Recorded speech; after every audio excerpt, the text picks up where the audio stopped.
పిల్లని చెయ్యి పట్టాలని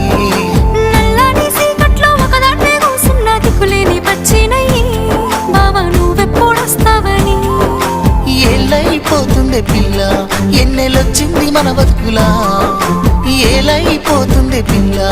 ఏలు వట్టంగా వస్తున్నాగా ఇన్నాళ్ళ ఎడబాటు ఎడవాసిపోతుందిలే ఈ సీనయ్య గుంటున్నదే సినదారా నీ కోసము